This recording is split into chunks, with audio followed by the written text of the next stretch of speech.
Perkenalkan, saya Vilkanova Crescensiarawi, mahasiswa PGSD kelas E semester 5 Universitas Nusa Cendana Kupang. Saya berasal dari kelompok 8 pada mata kuliah Praktikum IPA. Di video kali ini saya akan menjelaskan mengenai pengaruh kalor terhadap perubahan suhu dan wujud benda, dan saya akan melakukan percobaan sederhana dengan tujuan untuk mengetahui pengaruh kalor tersebut dengan tema 7 subtema 2 pada KD 3.7 dan 4.7. Baik, sebelum melakukan percobaan, saya akan menjelaskan mengenai pengertian kalor. Pengertian kalor adalah suatu bentuk energi yang dipindahkan dari tinggi ke benda bersuhu lebih rendah. Sedangkan suhu adalah nilai yang terukur pada termometer. Satuan energi kalor adalah joule dan atau kalor atau kal. Itu menurut James Prescott. Sementara menurut Satuan Internasional atau SI, kalor adalah memiliki satuan joule. Satuan kalor adalah terdiri dari jumlah air panas yang dibutuhkan untuk menaikkan suhu 1 gram air agar bisa naik sebesar 1 derajat Celcius. Besaran satuan kalor adalah 4184 joule yang dibulatkan menjadi 4,2 joule.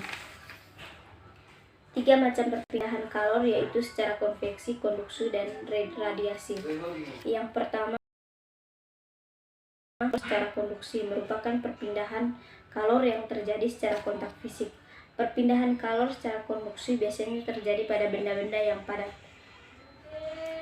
Panas yang ada di salah satu area benda padat akan berpindah ke area suhu yang lebih dingin. Yang kedua, perpindahan kalor secara konveksi. Perpindahan panas dengan cara ini biasanya terjadi pada benda cair atau gas.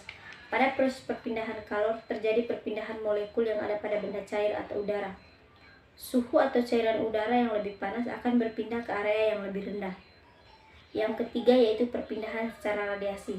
Terjadi karena adanya gelombang elektromagnetik. Karena melibatkan gelombang elektromagnetik, maka perpindahannya kalornya tidak melibatkan partikel. Yang berikut yaitu penjelasan mengenai pengaruh kalor terhadap wujud benda dan terhadap suhu benda. Kalor terhadap wujud benda, besarnya kalor suatu zat menunjukkan berapa besarnya energi kinetik dan partikel penyusunnya. Sedangkan terhadap suhu benda, kalor atau panas adalah bentuk energi, suhu atau ukuran atau tingkat panas.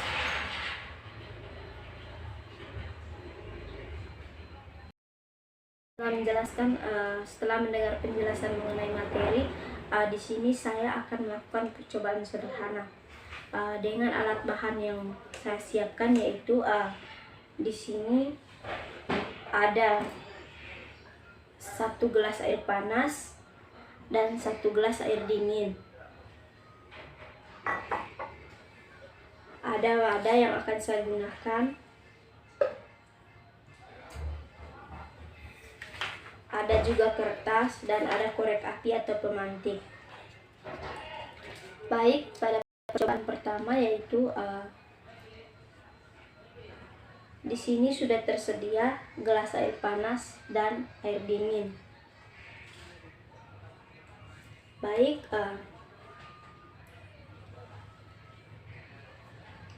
yang ketiga yaitu campurkanlah air panas dan air dingin dalam wadah. Baik, saya akan mencampurkan air dingin. Ini air panas.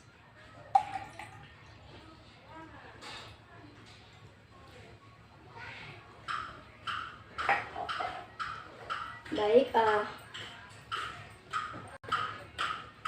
mengamati hasil percobaan ini, yang didapatkan daripada hasil percobaan ini yaitu suhu air panas yang tadi berubah menjadi air dingin. Yang kedua, jumlah air yang digabungkan menjadi lebih banyak. Gelas sekarang dia berubah menjadi gelas yang dingin. Ini berarti pada perubahan pada suhu. Baik, itu adalah hasil daripada percobaan mengenai perubahan pada suhu.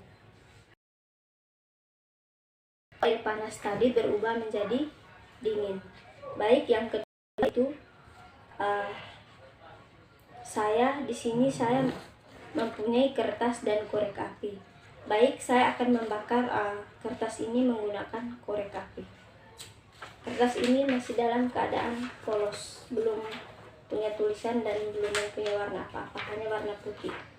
Baik, saya akan membakarnya.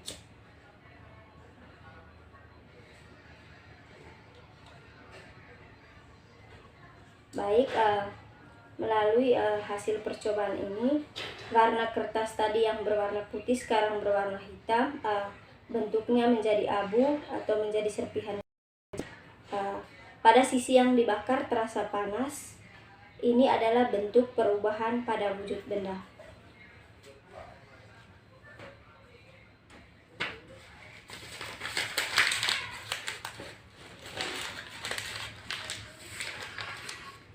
Baik, demikianlah percobaan saya.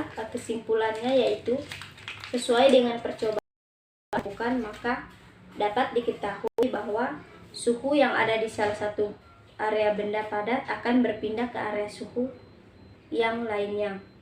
Jadi pengaruh kalor terhadap suatu benda sehingga mengubah suhu juga pada wujud benda. Sekian dan terima kasih.